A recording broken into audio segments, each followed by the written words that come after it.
क्या आपने कभी ऐसा महसूस किया है कि आप किसी घटना को पूरी तरह से याद कर रहे हैं, बट जब आप सच्चाई जानने की कोशिश करते हैं तो आपको पता चलता है कि वो घटना कभी हुई ही नहीं है, या फिर जो घटना आपने देखी है वो असल में उस तरह से नहीं हुई जैसे कि आपको याद है। यह कोई मिस्टेक नहीं है, बल्कि ब्रेन का एक मिस्टीरियस ट्रिक है जिसको साइकोलॉजी में कहा जाता है फॉल्स मेमोरी। यह यादें इतनी सजीव होती है कि हमको लगता है कि वो रियल है, बट असल में तो ये फॉल्स ही होती है।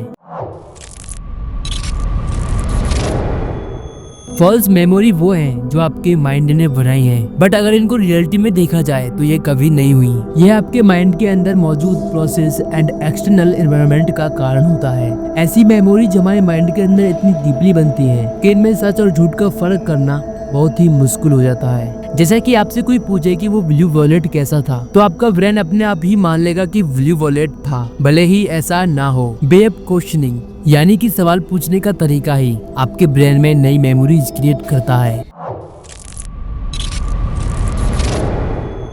फॉल्स मेमोरी की स्टडी कोई नई बात नहीं है। साइकोलॉजिस्ट पियरे जने एंड सिगमंड फ्रायड ने सबसे पहले इस पर काम किया था। फ्रायड ने यह समझने की कोशिश की कि हमारी यादें कैसे बनती हैं एंड उन्हें कैसे मैनिपुलेटेड किया जा सकता है। 1974 में यानी कि 1974 में Elizabeth Loftus and John Palmer ने एक फेमस एक्सपेरिमेंट किया जिसमें उन्होंने कई लोगों को शामिल किया। उसमें उनको कार एक्सीडेंट की एक वीडियो दिखाई, फिर उनसे पूछा गया कि कारें कितनी तेज थी जब उन्होंने एक दूसरे को टक्कर मारी। उन्होंने अलग अलग तरह के वर्ड्स का यूज किया, जैसे कि सैम्ड, हिट, बम्प्ड। जिन पार्टिसिपेंट्स ने सैम्ड सुना उन्होंने उस घटना को बहुत ही गंभीर और तेज बताया। कुछ ने तो उसमें टूटा हुआ गाड़ी का कांच भी याद किया जो कि वीडियो में था ही नहीं। जब बड़ी संख्या में लोग किसी घटना को गलत तरीके से याद करते हैं तो इसे मंडेला इफेक्ट कहते हैं।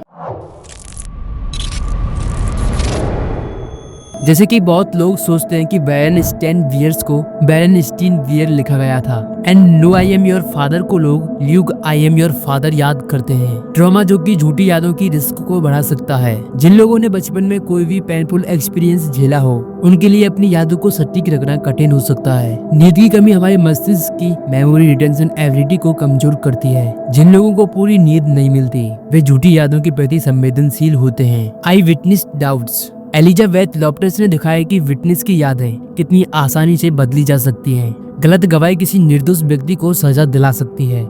मेमोरी कंस्ट्रक्शन इन थेरेपी 1990 के दशक में फॉल्स मेमोरी के कारण से कई कानूनी विवाद भी हो चुके हैं। फॉल्स मेमोरी क्रिएट करने के पीछे ब्रेन की कई प्रोसेस एंड बाहरी प्रभाव जिम्मेदार होते हैं। अगर आप किसी को बार बार किसी एक घटना के बारे में विशेष जानकारी देते हैं तो उसका दिमाग उसे सच मान सकता है। जैसे कि अगर आपसे पूछा जाए कि आपने क्या उस लाल गाड़ी को देखा है, तो आप मान सकते हो कि गाड़ी लाल थी भले ही वो सफेद हो। हमारे ब्रेन में हर चीज के लिए एक स्कीमा होता है। जैसे कि जब आप किसी ऑफिस जाएं एंड बाद में याद करें तो आप सोच सकते हैं कि वहाँ किताब थी, भले ही ऐसा ना हो, क्योंकि ऑफिस से हम किताबों की उम्मीद करते हैं। Thank you for watching my video कैसी लगी कमेंट करें। अगर आपको वीडियो अच्छी लगी है तो वीडियो को लाइक और चैनल को सब्सक्राइब जरूर कर लें। मिलते हैं नेक्स्ट वीडियो में।